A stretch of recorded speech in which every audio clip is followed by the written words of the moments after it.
Monster City Madhouse, a year-round online store full of Halloween and classic horror shirts, with an emphasis on the vintage look.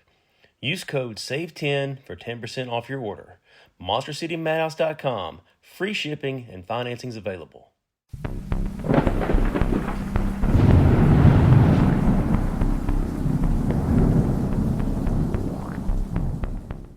Welcome back to Southern Ghost Stories. I am the American Haunted Historian, Alan Searcy. Glad you guys are with me today. I had a good time with the Q&A last week. Those are always fun to do. Love interacting with you guys. And if you hadn't, you still send me some more questions. Go to Southern Ghost Stories on Facebook, Instagram. Send me questions or comments. I love communicating with you guys and telling wild stories. So, yeah. Also, don't forget, March 21st, I'm going to be in Cincinnati for the big Horror Hound Festival, the big horror convention. I'll be signing books, shaking hands, kissing babies, all that good stuff. But Matthew Lillard's going to be there, Skeet Ulrich, all those big celebrities. It's always a big time. I did one last September up there in Cincinnati, and those promoters do a great job promoting it. They bring in celebrities, and they had professional wrestlers. Lex Luger was there. I thought that was really cool. So, yeah, come out and see me in Cincinnati if you're going to be in the area. Love to see you guys and sell some books. But anyway, on this show, we'll do something a little different. You know, you tuned in for Southern Ghost Stories, but swerve, we're going to Delaware. I found some wild stories in Delaware up northeast, man. It has so many weird, wild tales, and I like to jump in those anytime I can.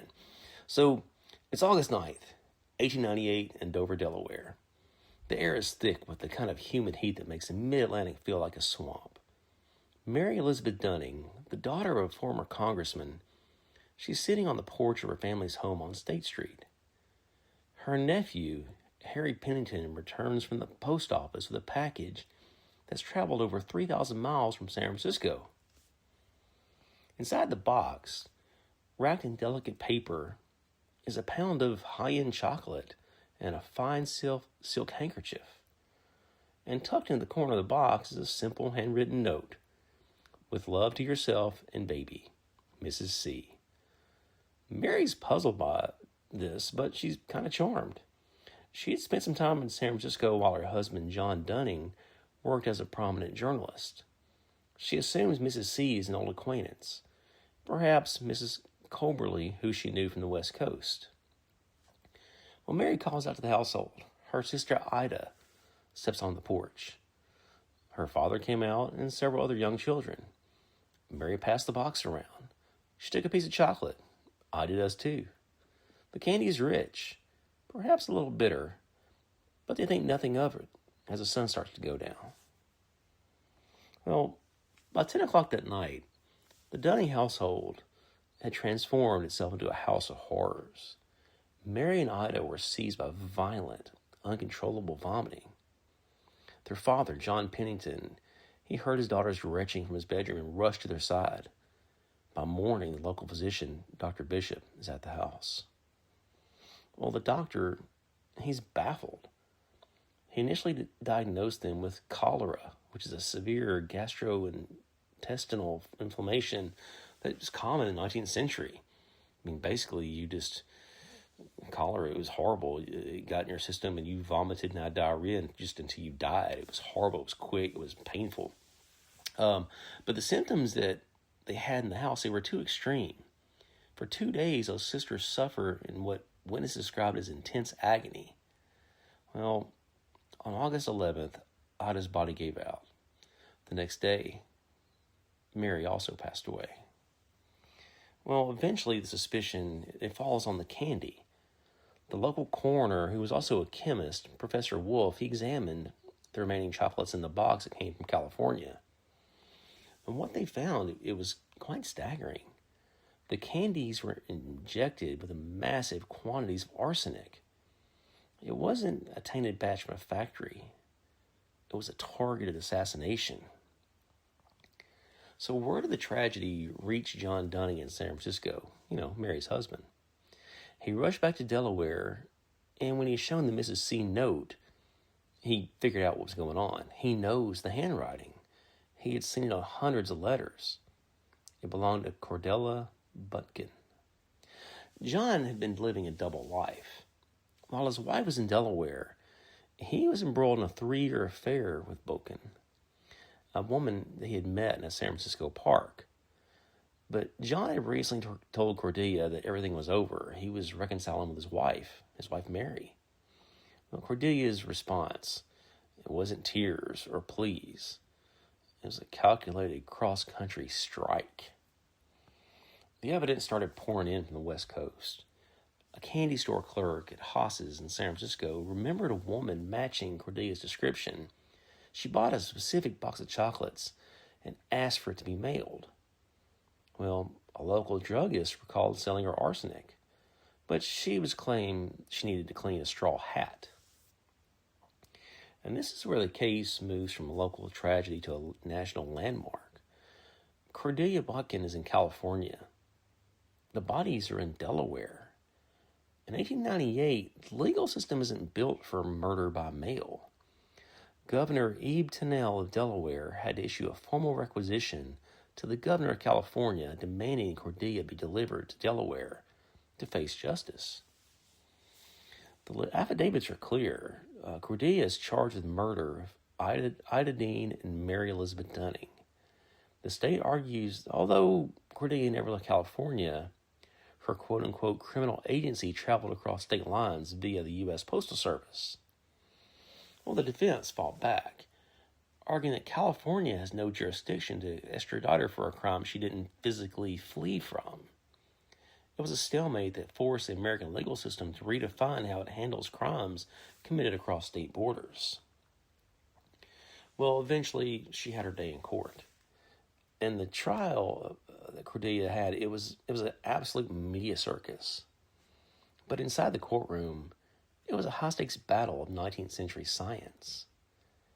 Because there were no eyewitnesses to the actual poisoning, the prosecution had to build a bridge of evidence spanning 3,000 miles.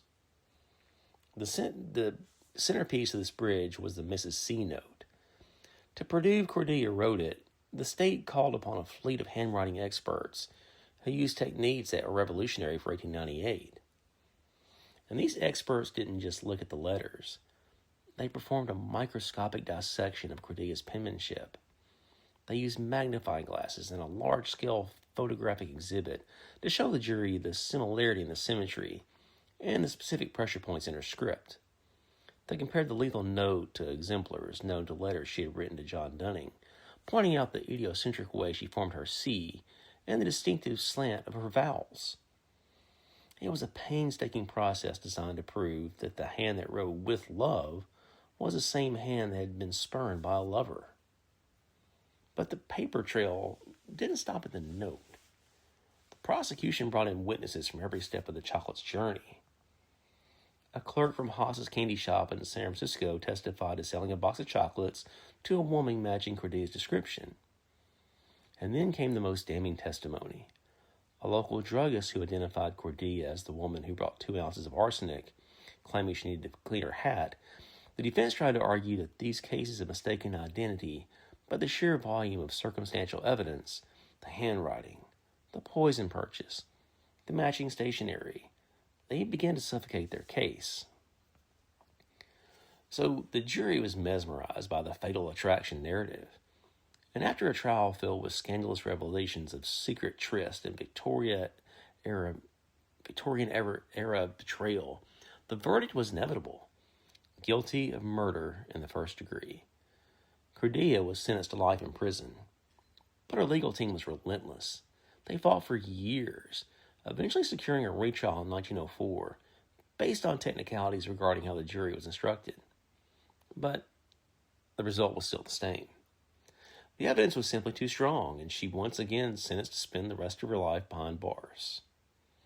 Well, then in April 1906, nature intervened in a way no lawyer could.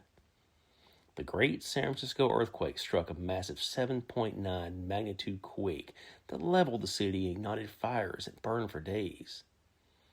Cordelia was being held in a local jail during that time, and as the walls cracked and the city screamed, she narrowly survived the destruction. In the aftermath, she was permanently transferred to the infamous San Quentin State Prison. By the time Cordelia reached San Quentin, the fiery mistress who had plotted a cross-country assassination, she was gone. replaced by a frail woman broken by years of litigation and confinement. She remained at San Quentin until 1910, eventually dying of quote-unquote softening of the brain, likely brought on by the stress of her incarceration and her declining health. She never confessed.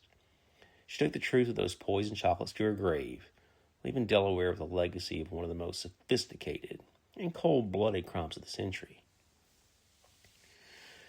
Mary Elizabeth Dunning's death was a turning point. It proved that the mail, a symbol of connection and trust, could be turned into a weapon of mass tragedy. The chocolate bar murderers remain Delaware's most chilling reminder that sometimes the most dangerous things come in small packages. So, in the late 1980s, time of big hair, neon lights, and for the unsuspecting residents of Newcastle County, Delaware, there's a growing, creeping dread. Between 1987 and 1988, a shadow fell over the stretch of highway known as Route 40. Women started to vanish. The first victim, Shirley Ellis, disappeared in November 1987. Her brutalized body was found off a rural road, and the medical examiner's report painted a horrifying picture of torture. Then in June 1988, Catherine Delaware vanished. Her remains were discovered near the Chesapeake and Delaware Canal. A pattern was emerging, a terrifying, escalating pattern. Local news outlets began calling him the Route 40 killer. Panic spread through the community. Women were afraid to walk alone, even in broad daylight. Police knew they were hunting a serial killer, Delaware's only known serial killer, and they were desperate for a break. Steven Brian Pennell, he was an electrician by trade, a husband, a seemingly ordinary man living in a quiet suburban home. He drove a blue Ford Ecoline van, a common sight on American roads at that time. No one would have suspected him, but beneath that veneer of normalcy lurked a meticulous predator. Pennell's modus operandi was chillingly precise. He would cruise Route 40, targeting vulnerable women, often sex workers, and lure them into his van. And once inside, the van transformed from a vehicle into a mobile dungeon, where he would subject his victims to horrific torture for dumping their bodies in a remote wooded area. He was careful, almost clinical in his approach, leaving little behind at the crime scenes. But the investigators, they were relentless, but leads were scarce. They had physical descriptions for potential victims who had managed to escape. A blue van, a man with a distinct look, but it wasn't enough to make an arrest. The key, however, wouldn't come from an eyewitness. It would come from something invisible to the naked eye. On one of the bodies, forensic technicians made a crucial discovery: microscopic blue-green carpet fibers. These weren't ordinary fibers. They were unusual, distinct. They became the ghost of the killer's presence, the silent witnesses that no amount of planning could erase. And then another victim, a woman who survived an attack, reported being held in a blue van. Police set up surveillance along Route 40 looking for blue vans, for any vehicle that matched the description. They eventually spotted Pennell's blue Ford Ecoline. When they pulled him over for a minor traffic violation, they obtained a search warrant for his vehicle. What police found inside the van would write forensic history. Hidden beneath layers of grime, meticulously embedded in the upholstery and floorboards were the exact same distinctive blue-green carpet fibers that were found on the victims. They were an unmistakable match. And this was groundbreaking. While fiber evidence had been done before, it never had been the linchpin that directly tied a serial killer to multiple murders in a major U.S. conviction. These tiny strands of synthetic material, invisible to the untrained eye, were more powerful than any eyewitness testimony. They screamed his guilt. Further investigation of the van also revealed trace amounts of hair and blood, all tying back to the victims. The blue van was not a means of transport. It was a mobile crime lab, preserving the very evidence that would condemn its owner. Steven Brian Pennell was arrested, tried, and found guilty of multiple counts of murder and kidnapping. He was sentenced to death. On March 14, 1992, he became the first person executed in Delaware in over 45 years. The case of the Route 40 killer forever changed how law enforcement approached serial murder investigations. It elevated forensic science, specifically the analysis of trace evidence like fibers, from a supporting role to a starring one. Detectives learned that even the most meticulous predators left behind microscopic clues. The victims of the Route 40 killer found justice, and their tragic stories left a lasting legacy. So I got some more. It's not true crime, but it's another really wild Delaware story. If you stood on the State House Green in Dover or near the Newcastle County Workhouse at any point in the 1700s up until the mid-20th century, you might have seen her. She didn't speak. She didn't move. But she was the most feared resident of Delaware. They called her Red Hannah. Red Hannah wasn't a woman. She was an 8-foot-tall wooden cross painted a deep weathered crimson. She was Delaware's official whipping post. While the rest of the country moved toward progressive rehabilitation, Delaware held fast to a brutal colonial tradition. They believed in the lash. In Delaware, crime didn't just lead to a cell. It led to the post. For over 200 years, the state used public flogging as a primary deterrent for everything from petty theft to domestic violence. Today, we're looking at the grim history of the whipping state and the crimes that brought men face to face with Red Hannah. The Delaware Criminal Code was specific. Whipping wasn't a random act of cruelty, it was a calculated judicial sentence. If you were caught stealing a horse, 20 lashes. Breaking and entering, 40 lashes. Even wife beating was a punishable offense at the post. While the law dictating that a man who struck his wife would feel the sting of a cat o' nine tails on his own back, the logic was simple: shame and pain. Proponents argued that a man who was whipped in front of his neighbors would be too humiliated to ever commit the crime again. They called it the poor man's fine. If you couldn't afford to pay the court, you paid with your skin. The procedure was a grim spectacle. The prisoner would be led out, his shirt stripped off, and his arms shackled to the crossbeam of Red Hannah. The warden or the sheriff would stand behind him wielding a whip made of a 9 knotted leather thongs, the cat. Each lash had to be delivered with enough force to sting, but the law technically forbid drawing blood, though eyewitness accounts often tell a much gruesome story. By the 1940s and 1950s, Delaware was an outlier. The federal government and human rights groups were horrified. Delaware was the only state in the Union still using the whipping post. National magazines called it a barbaric relic, but many Delawareans fought to keep it, believing that they kept their crime rates lower than neighboring Philadelphia or Baltimore. Well, the end for Red Hannah finally came in June 1952. A man named Cecil Woodall had been convicted of breaking and entering. He was sentenced to a term in prison and 20 lashes at the Newcastle County Workhouse. On a quiet morning with no public audience at this time, the witness fell for the final time in American history. Woodall took his 20, and Red Hannah was retired. However, it took another 20 years for the state to officially strike the whipping post from the law books. That finally happened in 1972. Red Hannah might be gone, but her shadow remains. You can still see one of the original posts at the Delaware Agriculture Museum in Dover. It's a silent, red-painted reminder of a time when justice was measured in leather and skin. It's a dark chapter in Delaware history that challenges our ideas of progress. Was it a more effective deterrent than a prison cell? Or was it a stain on the first state? One thing is certain, for those who felt the lash, Red Hannah was a nightmare they never forgot. So, hey, make sure you guys subscribe to the show. Go to Spotify, Apple Podcasts, wherever you found the show, subscribe. Leave a review.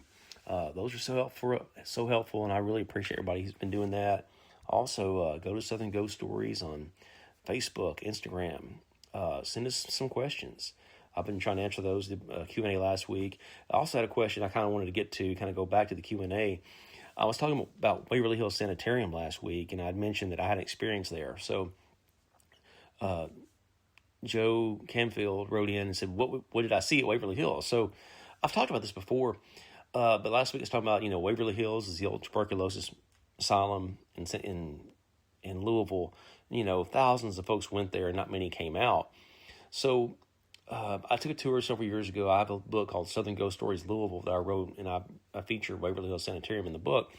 And I was taking the tour. I was getting pictures of the book, talking to some guides, and I'm walking down the hallway. And Waverly Hills, it's a sanitarium. It's a lot of open air, a lot of light. That's what people with TB needed back then. So I turn around and look, and one of the rooms, it's like an eclipse took place in one room and one room only. There's a hallway full of light, and all of a sudden, one room just goes jet black. So I asked the guide, I said, "Hey, did you see that? That room just turned black." And she turned around, and as she turned around, the room kind of started going back to being light again. And she said, "Well, weird things happen here. I can't really explain it."